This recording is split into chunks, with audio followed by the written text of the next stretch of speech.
Today's briefing: a trusted Python package turned credential thief, an anti-DDoS provider tied to years of DDoS traffic in Brazil, a phishing kit with an AI twist, a Windows update that breaks backups, and a whirlwind of mobile, cloud, and healthcare risks. Let's get you the operational signal you need. Quick orientation before we dive in. Patching activity is heavy across vendors this week, and supply chain risk shows up repeatedly. Keep change windows, rollback plans, and telemetry ready. First, PyTorch Lightning and Intercom client were hit in software supply chain attacks aimed at stealing credentials. Multiple security teams report that two malicious Lightning releases, versions 2.6.2 and 2.6.3, were published on April 30, 2026. These tainted packages were distributed through the normal channel and designed to exfiltrate credentials from developer or runtime environments. This matters because the trust you place in upstream packages can be subverted at any point in the published pipeline, and developer machines, CI/CD runners, and production workloads can all leak secrets quickly once a poison dependency is pulled. Defender takeaway: if Lightning or related dependencies were installed or updated around April 30th, immediately audit build logs and environment histories, rotate tokens and credentials, and check egress DNS HTTP for suspicious lookups tied to those installs. Enforce hash pinning or lock files, enable dependency vetting in your pipeline, and consider mirroring registries to reduce exposure windows. Second, an anti-DDoS firm was heaped with attacks on Brazilian ISPs because a botnet allegedly tied to the firm helped fuel them.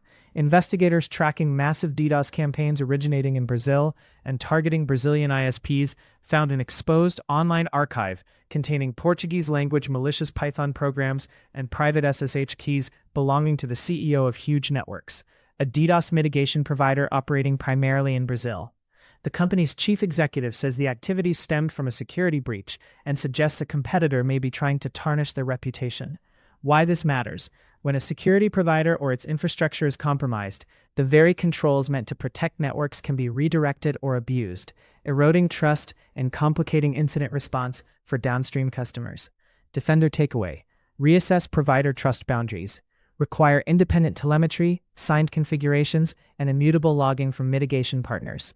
Maintain contingency capacity with alternate scrubbing providers, and implement strict egress controls and key management to prevent supplier credentials from being abused against your network.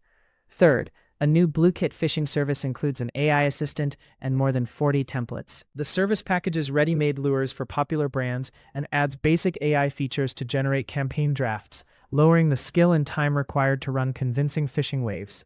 This matters because template-rich kits plus AI content helpers can rapidly diversify lures, challenge signature-based detections, and scale social engineering beyond traditional playbooks. Defender takeaway: move controls closer to identity. Enforce phishing-resistant MFA like FIDO2, apply conditional access and device posture checks, and tune mail gateways for behavioral and brand impersonation signals rather than rigid templates.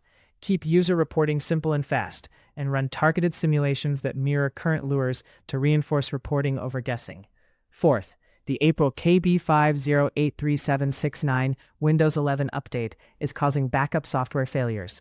On systems running Windows 11 24H2 and 25H2, this security update breaks third-party backup applications from multiple vendors. That elevates data loss risk and undermines recovery readiness precisely when ransomware and destructive incidents demand reliable restores. Why it matters: a security update that quietly disables backups can create a blind spot that only surfaces during a high-stress recovery.